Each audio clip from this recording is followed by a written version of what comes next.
Thank you for joining us in Hyphens Haven, the space for multi-hyphenate artists working on stage and off, in front of the camera and behind the scenes. We share our paths to becoming who we are. Today, I'm honored to center this episode on an artist who is a highly accomplished director, producer, playwright, focusing on bringing socially relevant art to the community. He is the artistic director at Kenny Leon's True Colors Theater Company in Atlanta, Georgia. He is the co-founder of the new Griots Festival, which is dedicated to celebrating, advocating, and advancing the careers of emerging Black artists in Minneapolis-St. Paul, Minnesota. I am happy and thrilled to introduce the multi-hyphenate artist, Mr. Jamil Jude. Hi, Jamil. How are you doing? Hey, what's up? Thank you for that introduction. I love that. I love it. I love it. I love being added to this multi-hyphenate family that you have going on. So thank you. Thank you very much for the invitation. Thank you for joining us. So as we want the audience to get to know who you are, we always like to begin at your genesis. So who are your parents or family members who raised you, and what were their names and professions? Yeah, big shout out to Winnette, now Davis, but Nee Rogers. Winnette Rogers is how I knew her as my mom raised me. She raised me mostly by herself in Tallahassee, Florida. I was born in the U.S. Virgin Islands, both to Winnette and Patrick Jude. I still got to give a lot of love and shout out to my dad.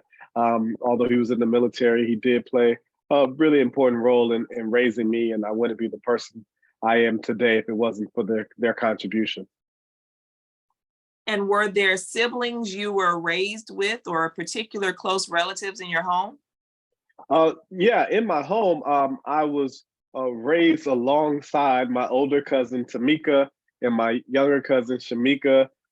They both went on to have kids. So, Tyasia was in my circle growing up as a little baby. I remember kind of holding her in my arms. And later in my life, I was joined on my father's side by my sister Rochelle, who was an NYU graduate this year, which is crazy that Rochelle Jude is graduating from college.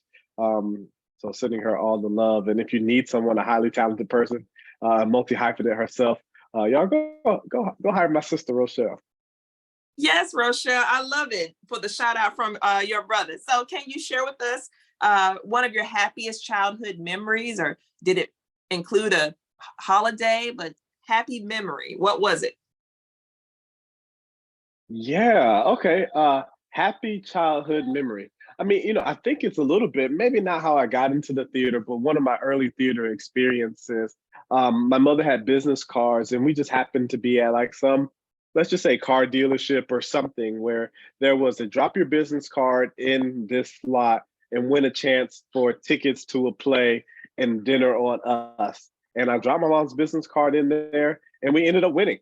And we got a really great white tablecloth dinner before we went to go see a touring production of Grease the musical that came through Tallahassee.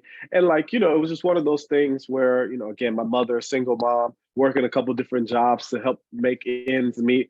We were great and close, but it was a really nice opportunity to say, like, hey, Ma, like tonight, thanks to me, we get to have a nice dinner. We get to kick our feet up. We get to, I think we called it like a fancy smancy restaurant, and we get to go and do a fancy smancy play. So that really just, it stands out. And my mother and I, we talk about that often, especially when I have an opening night or, all the ways in which I'm involved in the theater now, remembering how 20 something years ago, 30 years ago, maybe, we had that really fun experience, and now that's become most of my life. Wow, what an amazing experience that you got to have. It sounded like it was planting the seeds for what was to come. That's awesome. So let's go back to your early learning days. What elementary school did you attend, and who was your favorite teacher from that time? Oh, yes, I love this. I love this. So the first elementary school I attended was Sealy Elementary in Tallahassee, Florida. But I guess I graduated from elementary school from Astoria Park Elementary. And my favorite teacher, her name was Mrs. Adams. And Miss Adams, she was like one of the, I don't think she was the first Black teacher I had at Astoria Park. But the funny story, when I first got into Mrs. Adams' class, um, I had a thicker, I guess, West Indian accent. My mother, again, raised in St. Thomas. But Miss Adams like, oh well, hey, we gotta find a way to coach this um, accent out of him. So she offered my mother's like suggested to my mother in that first week that I go to speech classes. But by the third week, she was suggesting to my mother that I get tested for gifted. So like Miss Adams, like kind of in that thing, had initially like, hey, here's how your child is going to be met by the system. Let's try to help him through the system by putting him in it. My mother resisted it. And then she said, actually, I see in your child something that I want to nurture. So her putting me into that gifted program really put and changed my academic trajectory. And I'm really, really thankful for Mrs. Adams not to be so indignant and like working with my mom to try to change my future. Wow, what grade was that? That was third grade. Third grade. That's a pivotal year, Yeah. period. Third grade is so important. So were there any other standout moments from elementary school that may have helped guide you along your journey? Um, it's funny. I haven't thought about these things and again so long, but um, I remember making uh, like a chair. At our elementary school, we had the opportunity that artwork that we were creating was going to be featured at the library, the Leon County Library. And I had this chair that was modeled off of like, I don't know, maybe I want to believe it was like Egyptian or African art. And we saw these pictures, and then we had to make like a chair made out of toilet paper rolls and like other, paper materials.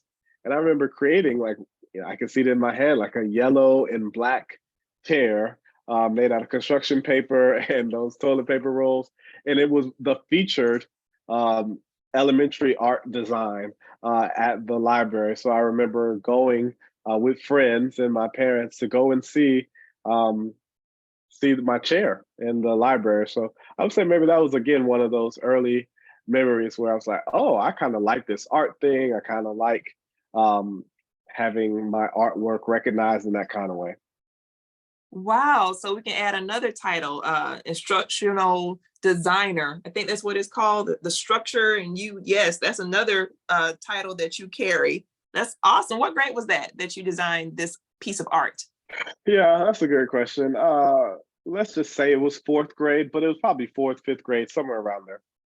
Okay. So as you're about to transition out of elementary school and you're going into middle school and you have this huge accolade already, having your art featured in the Leon County Library. So now you're headed to middle school. What middle school did you attend? And was there a particular teacher who influenced you during that time? Yes, Fairview Middle School on the south side of Tallahassee, Florida. Oh, okay. A teacher that affected me in middle school. Definitely my guidance counselors, but I'm gonna shout out Miss King. Miss King was my geometry teacher. Um, Again, I was like in an academic program called the Pre-IB, Pre-International Baccalaureate. So we had tons of smart kids. So it really wasn't like, oh, someone saw me and thought I was smart. But like, I thought Miss King also like saw a kid that like who gets bored when they understand things and like try to continue like making the making the stuff interesting. And like I think that was like where I started like leaning in more to, okay, yes, book smarts is really great, but like how can you make learning fun and interesting? And I think that kind of set me up for high school and college, later college, that like it wasn't just enough for me to acquire information. I wasn't as interested in just like repeating something back just to pass a test. I wanted to find ways like, why does this matter? How can this be impactful? What's a different way to challenge not just myself, but other people to think about this learning in a new way? So I would say that that Miss King helped with that. And she was your geometry teacher. Yep, geometry, yeah. Mm-hmm. Which is that type of discipline for math is so important, especially coming from your elementary school art design, and to understand angles on another level through geometry. Did you see yourself, or not see yourself, taking in math and creating more pieces of art like you did in elementary school? Well, it wasn't until I got to, and I don't want to jump ahead if that's where you're going, but like it wasn't until I got into college that I saw myself really like as a artist, and as a theater artist specifically, I should say. So up until then, I wanted to be a doctor. 7th grade in Miss King's class, well, at the time I was taking Miss King's class, is when I really locked in and said I wanted to be an orthopedic surgeon. I was playing football at the time, and I knew I wasn't going to go to the NFL, but like I always wanted to be around sports. So in 7th grade is when I kind of made my desire that I was going to be an orthopedic surgeon. I was going to play sports for as long as I can. And then when I was finished with that, I was going to be a sports doctor, and I was going to help athletes get back onto the field.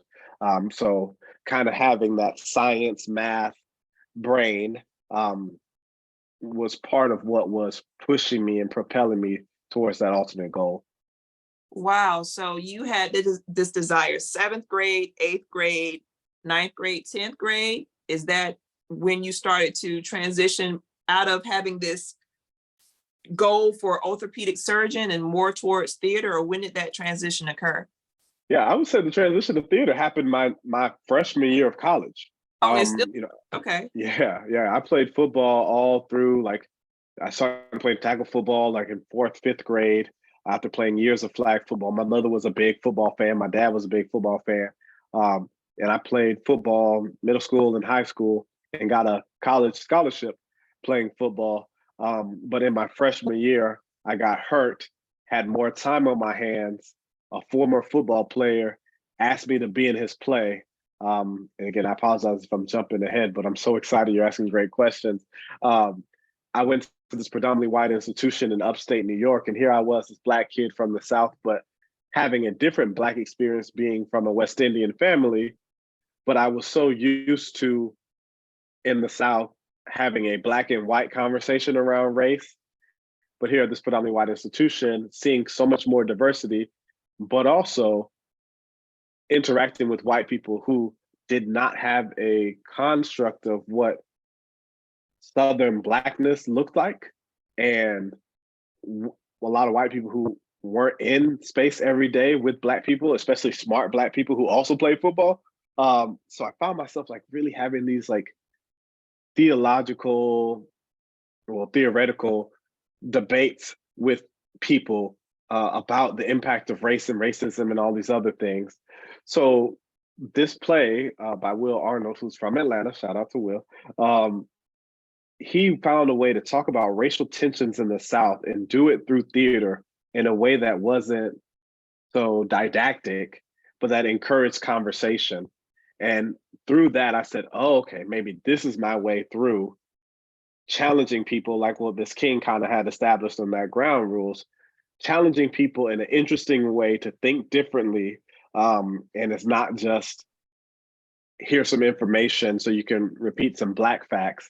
Like here's actually how these things impact people on the day to day. So that's where the love of theater really started my freshman year of. Okay, and I want to pause there for a second and let you shout out your high school. We didn't get a chance to name your high school, and if there's a particular teacher you want to shout out to, and then we're going to definitely come back to your freshman year in college. But if you want to do that, go ahead and shout out your high school. All right, big shout out to James S. Rickards High School in Tallahassee, Florida, the South Side, home of the Raiders. Yes, James S. Rickards. Love that place. So much of who I am today was shaped at Fairview and at Rickards, but Rickards mostly. The people I want to shout out, I want to shout out Miss Ivy Watkins, and I want to shout out Miss Parks. Miss Parks was maybe my 12th grade, somewhere around there. English literature teacher. But Miss Ivy Watkins, she was the first person to put books by Black writers like consistently in my hands. Through Miss Watkins' class, I started reading In Search of Our Mother's Gardens by Alice Walker. Through Miss Ivy Watkins, I had my first example of reading The Piano Lesson by August Wilson, which became my favorite play and the first August Wilson play I ever directed. So Miss Watkins, she just has a indelible mark on like, oh, literature. I love this. Oh, Black literature. I really love this. That was Miss Ivy Watkins. And thank you for shouting her out, because this show is all about making sure we show love to those who helped lay the foundation for us. Because as you stated, it was your freshman year that you started to make that transition, but you had this foundation of this teacher handing you these books so that you can reference those when you started having conversations with people who were outside your normal bubble from Tallahassee, Florida. So we're transitioning back to your time at in New York, upstate New York. What was the name of the college? Colgate University. Colgate University. And you received a scholarship to play football for Colgate. And then your freshman year is the year that you transitioned from football and from wanting to become an orthopedic surgeon to now you're transitioning towards the theater. Is that correct? Yeah, something like that. Yeah, I mean, okay. Yeah, so freshman year, I still was on the doctorate path. Okay. I just got bit by the theater bug, and I wasn't really taking any theater courses or anything like that, but I acted in the play, or acted in Will's play. And then sophomore year, I just kind of stood on the sidelines. This was a student group called Urban Theater. At a predominantly white institution, the university's theater department was really run by Eastern Europeans, and their style of theater really didn't appeal to me. But here in the urban theater department, where it was the Black and brown kids from New York City and from the South and from the West Coast who were like, hey, like this is what it feels like to tell a story through the live theater about who I am. I was really more so drawn to that. So sophomore year, I think I just watched it. But by my junior year, the summer going into my junior year, maybe late in my sophomore year, another football player, Raymond Taft, who was in the university theater department, he just challenged me. He said, Urban Theater needs a play your junior year. And if you don't write it, we won't have one. So he just pushed me and challenged me to write it. That's actually when I quit the football team. I quit the football team after the summer of my junior year, kind of feeling like that part of my life's journey was over. I wasn't seeing the type of success that I wanted to, and I thought I could just better position myself for my future if I had more time on my hands. So I started writing that play, and that play, Dark Brown Eyes and Playing Four Seasons, really just kind of was like an amalgamation of stories of me and my friends. And we just kind of teased it out, made some fictional, drew some fiction around it. And it was great, man. It was just such a great experience to tell a story about people that look like me and my friends, things I thought like that, and get a whole bunch of university students to be in the play and to come and see it. And that's when I'm like, oh, okay, I'm not doing anything else. I'm doing this. Okay. And so this is going into your senior year of college. You've changed your major. At this point, yeah, at this point, I think now I'm an English major. I think my junior year is when I declared my English major. Okay. And so now that you have written your first play and you've cast it and you directed it too? I think I ended up co-directing the junior year play, but I directed my senior year play. Okay. And for your, what was the name of the play that you directed your senior year? That one's called Ballard versus State, and it was there was a case in Georgia about a football player who got in trouble because like he was maybe 18 and his girlfriend was 16, and the young girl's white parents like reported him for like some like sodomy or statutory rape or something like that, and like he ended up going to jail. So then I kind of took that story about like what happens when something like that happens to like a young person, right? Like their lives have changed, but also their families' lives have changed and things like that. So I worked with the women's studies department to kind of bring more attention to not just this case, but similar cases where um, young Black men were criminalized for things at a disproportionate rate than their peers. So that one was called Ballard versus State.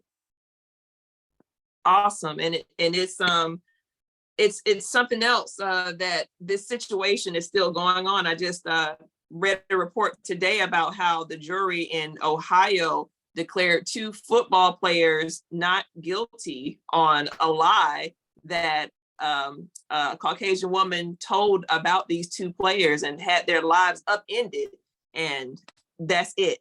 So yes, it's crazy that you wrote about this play some years ago, but here it is in 2023, and we're still seeing this situation play out. Yeah, 20 years ago. Yeah, that's crazy.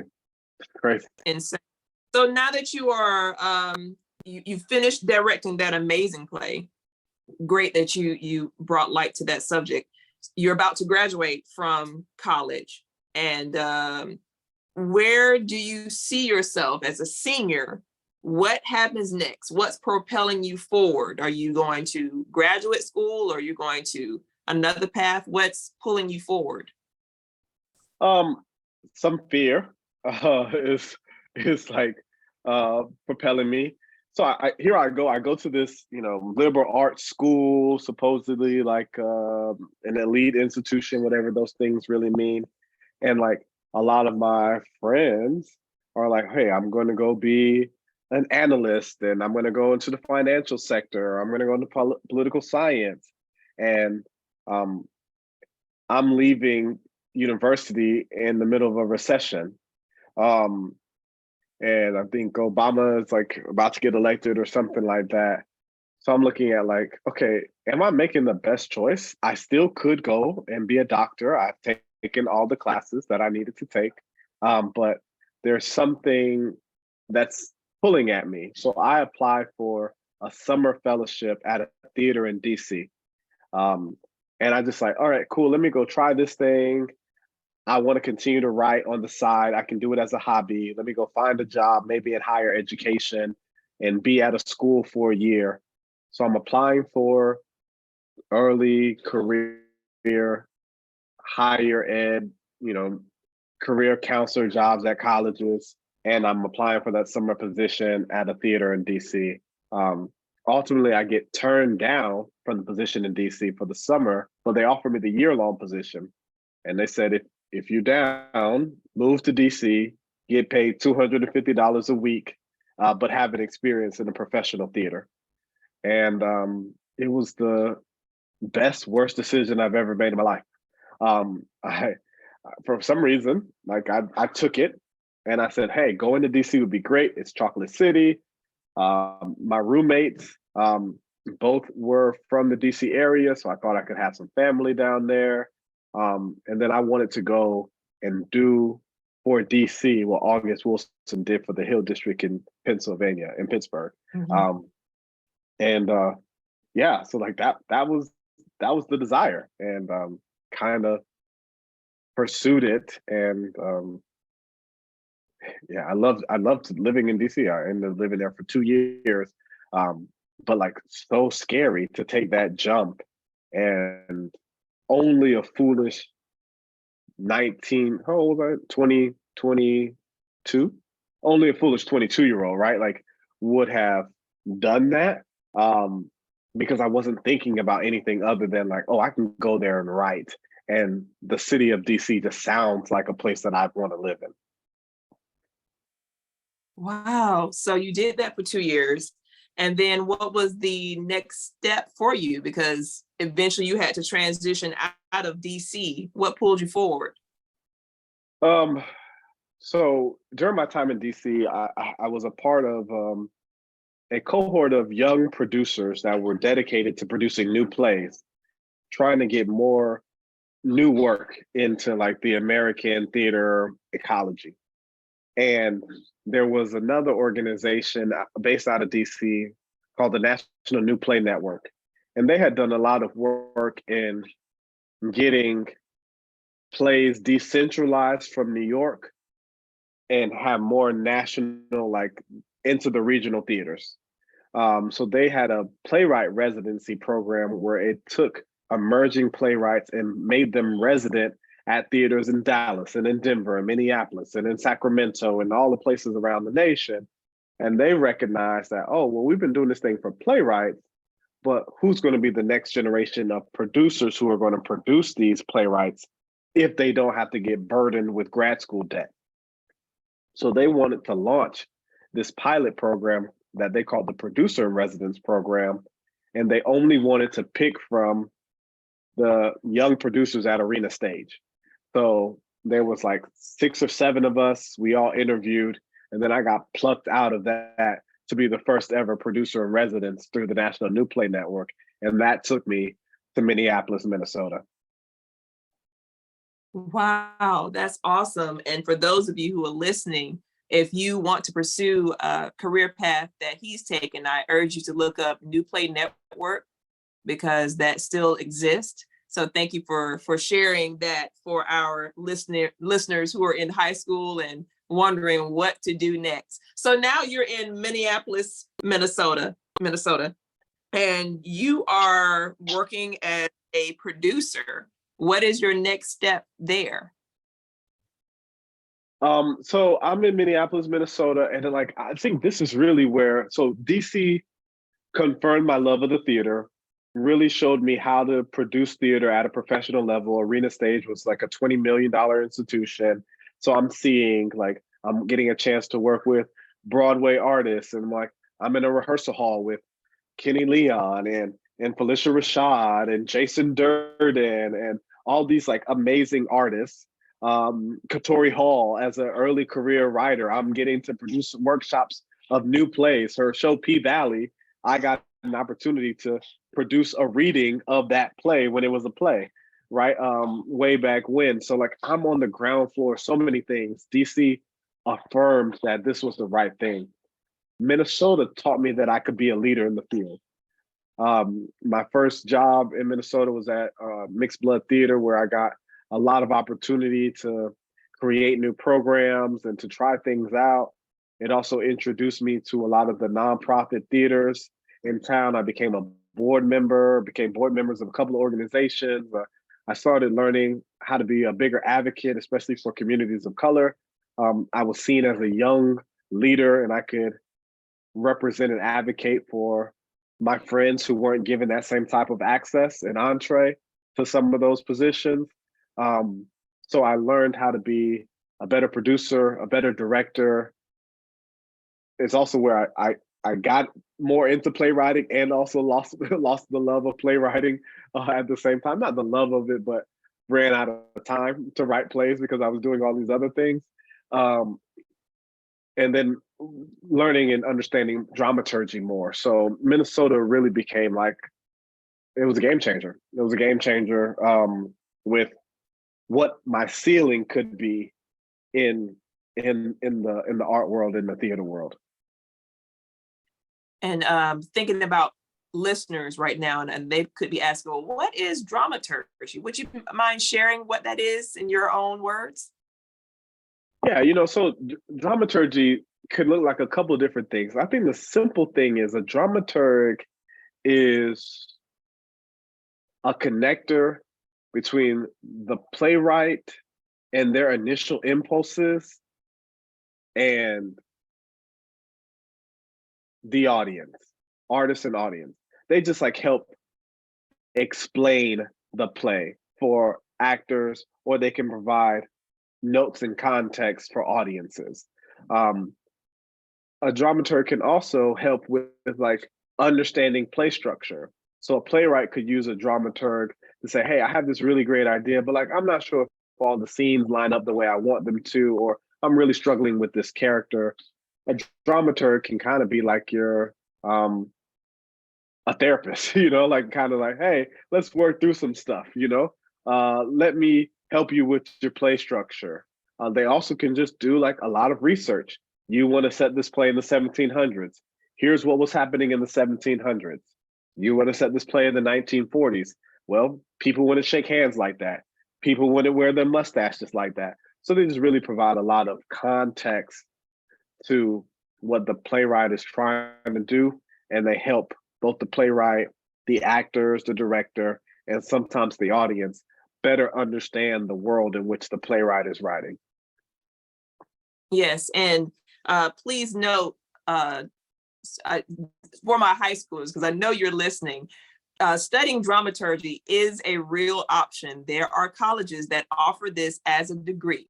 So you can look this up and start exploring that world if you're interested, because there's more than one job than just being an actor.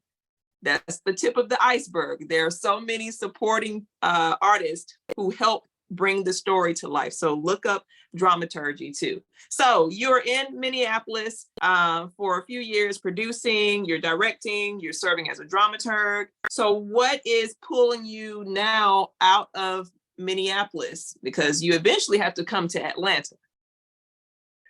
Yeah, so Minneapolis was the final stop before I moved to Atlanta. I think at the time, my wife and I think we had just realized that there was a ceiling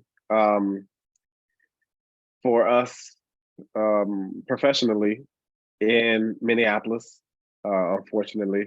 And we had a lot of family back in the South. So we weren't necessarily looking for an opportunity to go South. I think we were just looking for an opportunity to get out of Minneapolis.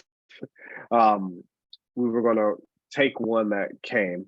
And I had been in community with Kenny Leon since the early times in DC. He, although he would have just said, hey man, I just gave you my number and told you to call me whenever. He was a mentor to me. In him, I saw, which was important for me at the time, I didn't see a whole bunch of straight Black Southern men in the theater. And Kenny spoke my language. He talked like I talked. He reminded me of like the power in which I wanted to show up in rooms. So from my early experiences, just kind of watching him direct, and then ultimately getting his number, asking him if I can just go and see him direct at another time or assist him on another project. We just stayed in contact over those 10 plus years. And then ultimately, he shared with me that there was an opportunity in Atlanta. He was looking to bring on an associate artistic director. He'd asked me if I was interested. And it just became like the perfect alignment. It was a theater in the South. It was an opportunity to work at a Black theater. It was an opportunity to kind of increase my leadership role inside of a theater. And there was tons of family in the Atlanta metro area or just down south. So it was a perfect opportunity. We kind of jumped at it. Awesome. And now that you are in Atlanta, you are serving as an associate producing director for Kenny Leon's theater. How did that transition go from that position to where you are now? What happened? Yeah, what happened is really like a great question. I mean, I kind of ask myself that all the time. I was there and I was set to just kind of be Kenny's number two. Like I was really excited by that. Like that was really great. It's like, okay, cool. This can be really comfortable and I can try to figure out what's next for me. I wanted to become a director, wanted to direct at some of the bigger theaters across the nation. And I thought, with Kenny's advocacy, more people would start to see me as that type of artist. So I was really just set to do that. And then maybe about 14 months in, Kenny came to me and said, hey, I'm really liking what you're doing at True Colors. And I've been thinking about what my next evolution is going to be. What do you think about running True Colors? And it was like, when I started at Arena, and we kind of had to think about, what are you going to be when you grow up? The thing that I had started to write down in journals or was I wanted to be the artistic director or the lead curator at a culturally relevant arts organization. And I was still very much trying to figure out what that was. What does lead curator mean? What does culturally relevant mean? And what kind of arts organization did I want to work for? So when Kenny presented me the opportunity to be artistic director, lead curator of True Colors Theater Company, a culturally relevant organization in Atlanta, Georgia, the Black Mecca, I was like, wait, that's alignment in all the things that you said that you wanted to do. I'd be a fool not to say yes. I did take some time to think it over, maybe 30 seconds, and I said yes. Like I was ready. I felt ready, and I definitely felt like Kenny, had announced that it was going to be about a 10-month transition. So it was pretty awesome to have the transition announced, to know that we had time to work on it together, that I wasn't going to be just dropped into the water with all the sharks, but that I had this person who means a lot to the Atlanta theater community welcoming me in to it, introducing me to the people that I needed to meet so that I could be successful. So I'm really thankful for the way in which I was onboarded to go from associate artistic director to artistic director. What an amazing journey. Yes, that's what I'm talking about, sharing this path. So as you are in this new position and you had a vision and it has just lined up and you are there, what was your first major production at True Colors for this position? As artistic director, the first play I ever directed there was King Hedley II. And then the first production that I directed as artistic director was Paradise Blue. And I kind of just loved that play. And it made sense in so many ways. It was going to be the third show of Dominique Morisseau's that we did. Dominique, who's now writer of Ain't Too Proud, and Sunset Baby and Skeleton Crew that was on Broadway. Dominique has had her name and hand on so many different things. True Colors initially produced the third play in her trilogy, Detroit 67. Before I got there, I had a chance to then direct her second play, Skeleton Crew, and then Paradise Blue was going to end of the trilogy. And in many ways, it also kind of showed that passage of the torch from me to Kenny, from Kenny to me. And it was a beautiful play that really embodied what True Colors can do and my aesthetic and what I could do as a director. So I directed that in the fall of 2019. Okay. So you've had a few years now in your position, and that's awesome. So what dictates your choice to say yes to a project as you're planning seasons? What makes one title great for your seasons? How do you go about planning? So my mentality has changed even in the time of being a leader. As associate artistic director, Kenny and I kind of served under like a traditional theater model. Every year we have a different season. We are picking plays either aligned by theme or by just like, these are the plays that we have interest in this year. And we kind of just announced it every April or so like that. When the pandemic hit, and just before the pandemic, True Colors received a grant from Bloomberg Philanthropies and the DeVos Institute to really just kind of challenge our thinking as arts leaders on how we can evolve from, okay, every year we're going to announce a season, to really thinking about long range season planning. So then I started challenging our organization to think about 3-year cycles. So we'll still have a season, but everything's going to have a thematic alignment over 3 years. So right now, True Colors is in the second of what we're calling our Sankofa season. So for 3 years, we're going to celebrate the concept of Sankofa, and we're going to tease it out from a different perspective. The first year was the go back and get it part of Sankofa. This year is about the retrieving part of Sankofa. Now that you've gone back, grab hold of it. And then next year is all about the looking forward. Now, what are you going to take with you? You know, the concept of Sankofa and the bird that is most commonly represents that theme is a return to retrieve. You go back to the past, you go back from where you've come from, but that bird always has something in its mouth that it's moving forward with.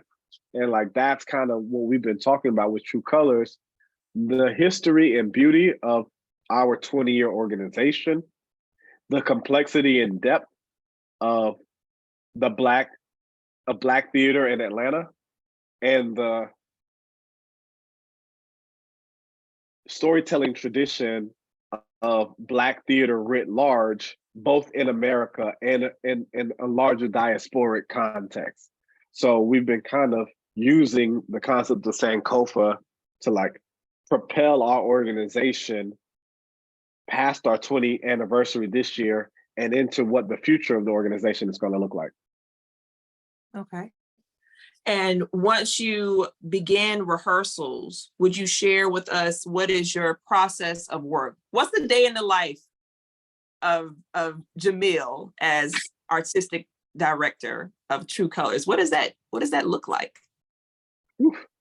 What does a day? Okay, what does a day look like? When a play is in rehearsal and I'm not directing it, my mornings are normally taken up with meetings with artists, whether they're on the show. Well, today's a great example. This morning, I met with my management partner. We met at 10. Before then, I had a meeting with some outside theater colleagues just to kind of get a space, like what's happening in the world of theater. So that was at 9. At 10, I met with my managing partner. By 11 o'clock, I was meeting with my agent, trying to figure out what is next for me and some other projects that I'm juggling. By 12 o'clock, I'm now talking to the director and the playwright of the show that True Colors has up now, Good Bad People. There were some changes made after yesterday's preview. So we were just kind of talking through the changes to figure out, are we on the right path? And we are, which feels really good. 1 o'clock, I'm talking about budgets and the future of the financial future of the organization with our board treasurer and board president. You know, at 2 o'clock, True Colors runs a national high school monologue competition. So I'm meeting with the various regional partners of our national program, listening as they go through a professional development workshop that we prepared for them.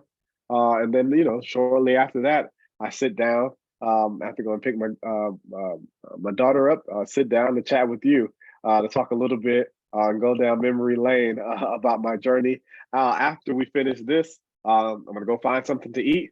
Then I'm going to head over to the theater because we have a preview performance, our second preview performance of the aforementioned Good Bad People world premiere play. So, yeah, like that's kind of, you know, back to back, but like every day of my job, I get to use all the parts of my brain, all the things that I know how to do, I get to do and use every single day. Cool. So what has been your most challenging project that you've gotten through thus far? I mean, you know, not necessarily a project, but through. Yeah, I mean, I would say that it's the pandemic itself. It's just trying to run a theater in the pandemic. That has been, whew, that's been tough on so many different levels. It's been tough to not know what's next, right? Like so much of this job, you know, I talked about the 3-year cycles. It's about planning and projecting the future. And it's so hard to do that when, like, especially, you know, it's hard for us probably to remember the early days of the pandemic, but like, I think we all thought it was going to be like a 2-week vacation from our lives and that we'd get right back to it. And it was like, okay, it's only going to be a couple of months. Oh, it'll be over by the summer. All right, well, once we get through the end of 2020, we'll be back at it. So, like, having to plan and protect staff salaries and, like, okay, hey, y'all, let's keep the ball rolling because we don't want to stop our operation. And then it's like, oh, well, hey, baby, we're not going to be on stage for a long time. What type of government money can we get to keep people employed?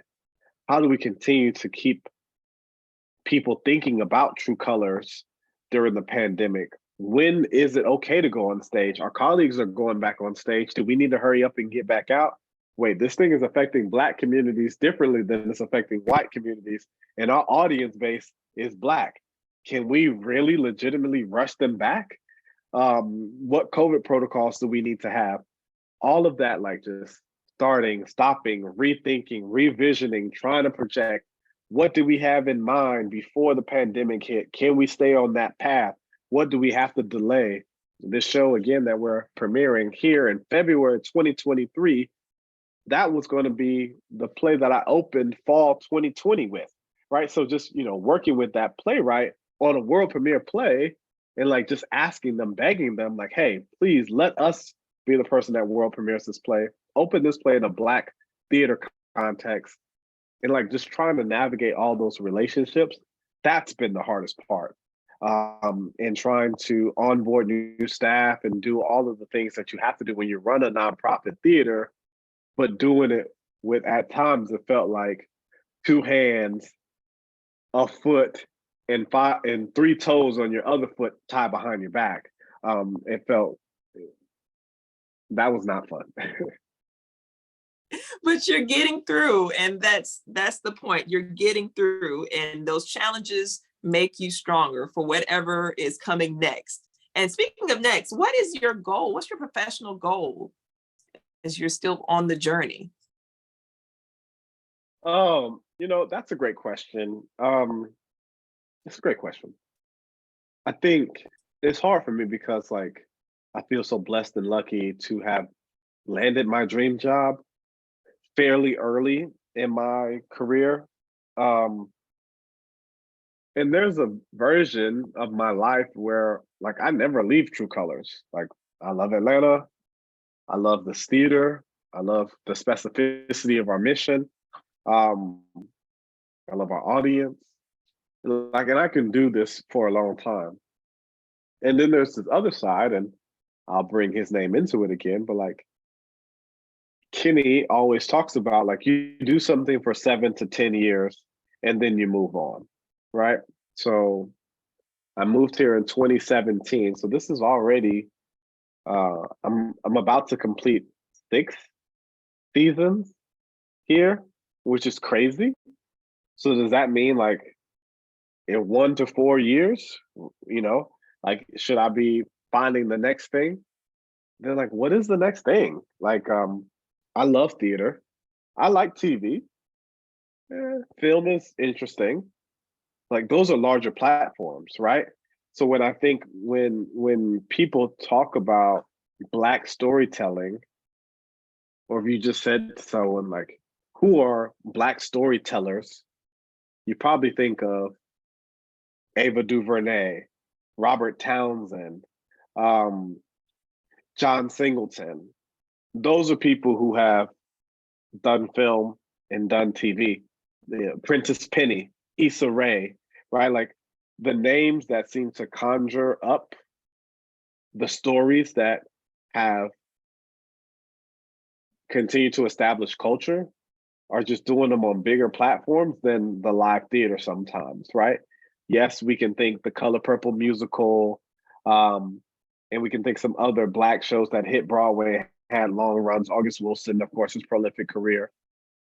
So I think at some point I'd like to work on bigger platforms to tell stories that have wider reach than what I'm able to hit in Atlanta. But like, I'm also not in a rush, I'm really just happy with all of the blessings that life has provided for me right now. And I'm just like happy that I get to be selective. And since you are selective, can you name 3 artists that you like to work with? Yes, I sure can. 3 artists that I like to work with. I'm gonna just shout out Atlanta artists. Um, and now that I only mentioned 3, I'm gonna hurt people's feelings. But I love working with Tom. Go to 5 then. Oh no, no, no, no, no, no. I'm gonna say at 3, just because I think it'd be easy for me. I'm gonna shout out Tanya Jackson. Um, she's a resident actor at True Colors, and I love her process. And as much as she makes me crazy when I'm directing her, um, she always turns out really, really beautiful work. Um, I'm gonna mention Enoch King. Enoch is just like great. He's another dope Atlanta artist. And he is, sometimes people use this as a pejorative, but he's such a great character actor. Like you can see Enoch in 5 different shows, and if you didn't know it was him, he completely transforms to 5 different people. And I just love that his spirit of play and his willingness to just dive deep into character. It's really inspiring. I probably should have gone to 5, but I'm gonna stop here. And I think the last one that I'm gonna mention Danielle Detweiler because I want her to continue to get her flowers. Danielle, she was the lead actress until the movie that just came out recently, but she's been a long-term True Colors artist. I know you may have remembered Danielle from For Color Girls, which she was back there, Lady in Yellow, right? Like it was graduation night, right? But like just to see her growth, and she's Atlanta, born and bred.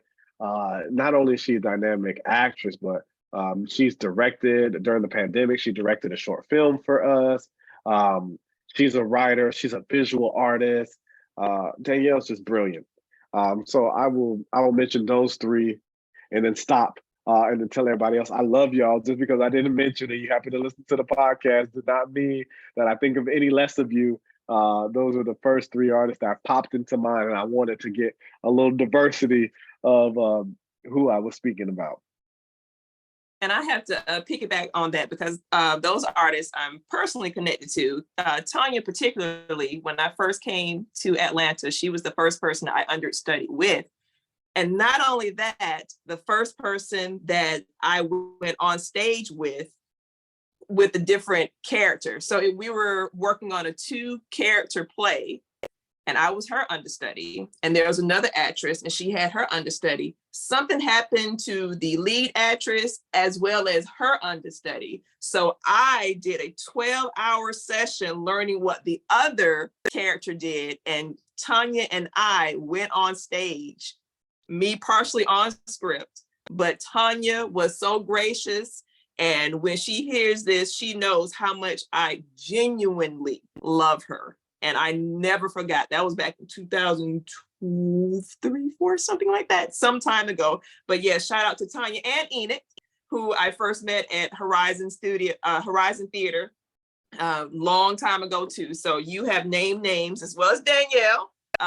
All of these names I am connected to. I love their work. And I hope to be able to see them soon when I can be in Atlanta on a continuous basis. But for you, we are coming to the last segment of the show, and we're going to have some questions for you that gets to know, you as an individual. So some of them are rapid fire, and some of them like, oh, let me just think about this. But they're fun questions. But again, they allow us to get to know who you are as an individual. Are you ready for some quick questions? Let's do it. All right. Dogs or cats? Dogs. Window or aisle seat?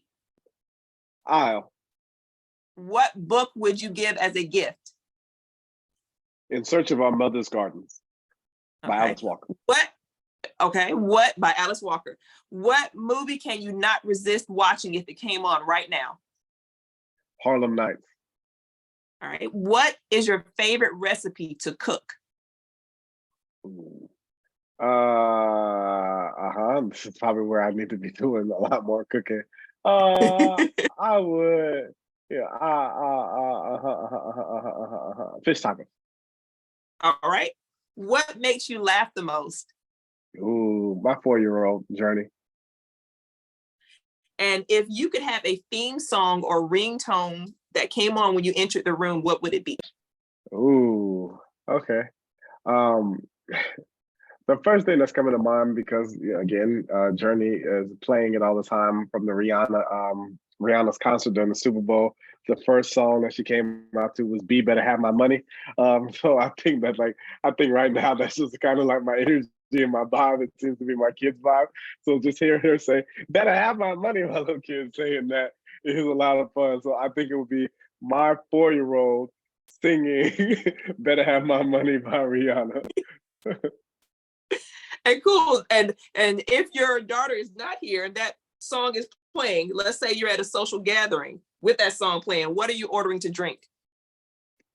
What am I ordering to drink? Right now I'm just been really into bubbles. So, some prosecco, maybe some bubbly rosé or something like that. I'm just into bubbles right now. If not, it still has bubbles in it. A French 75. If I really felt like I needed some alcohol, I'd order a French 75, which is gin, some lemon juice, simple syrup, and bubbles, prosecco. Okay. If you could choose one superpower, what would it be? Oh, superpower. What would it be? I think it would be like splitting myself, like cloning myself and being in multiple places at the same time. Okay. And as you are a superhero, who would be your arch nemesis? Who would be somebody totally against everything you are? A person totally against that, or just like the type of like a concept? Or thing. Yeah, I think like just like closed-mindedness. Um, like I believe in a world of like yes and I'm also like there's a world in which so many things can be possible. So I think anybody, anything that is like, nope, there's only one way to be. You got to kind of fit into a box there that way.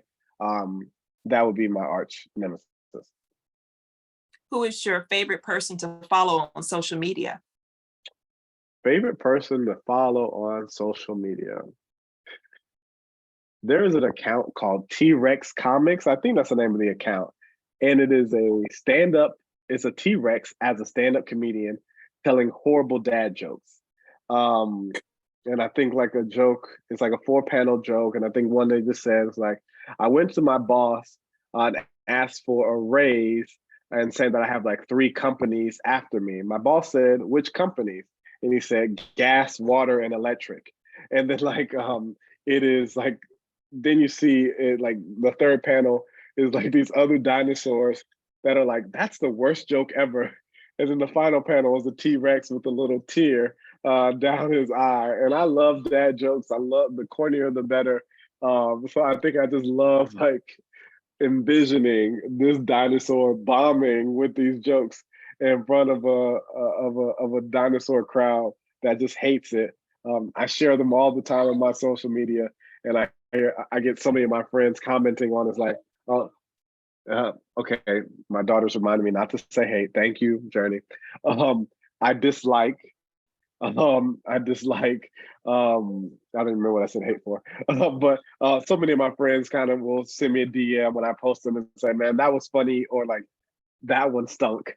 But like, it always, gives us a reason to connect. So that's my favorite social media follow. Sorry, that's gonna be fast, but You're good. I'm just listening. You see, I was over here like cracking up, like, because I love dad jokes too. It's just one of those things that I love to listen to dad jokes myself. So I'm gonna check out that social media site. So now you're in your dream career. What profession other than where you are would you like to attempt, if you could, in another lifetime? ooh, in another lifetime, what career would I like? I believe I have an answer for this, but it's not coming to me. Oh, like duh. I'd love to be a football GM. I'd love to be like in the front office of an NFL team, either scouting, watching film. I think it just takes me back to my football playing days. One of my favorite things was just to watch film, watch really great, talented athletes do their thing and do it well, and then put a team together. Some of my favorite things to do when I don't have anything to do, which is not very often anymore, at all, maybe twice a year. I like to get on my PlayStation, and I love to like build a team from scratch and just like, play general manager. So that's what I would try to do. You're still a leader wherever you go. I guess so. I guess so. And we're coming to our final thoughts. So what projects are you most looking forward to working on? What projects am I most looking for? I'm really excited about this world premiere play that True Colors is doing. Like I said, I've been living with this play. I found this playwright back in the fall of 2019, and I've been trying to bring Rachel Lynette's play to True Colors since then. So that play opens Friday. So I'm excited to see the Atlanta audiences receive it, because I think it's a story of just like how Black families can work through our collective grief together. And it's a play that meets us with our grief, with joy and laughter. So I'm excited for that. And I've been working on a musical on the West Coast that is about a Black woman trying to disrupt the tech industry. There are so few Black women in tech. So I'm excited to kind of tell this story about a Black woman from Oakland trying to get her tech industry on.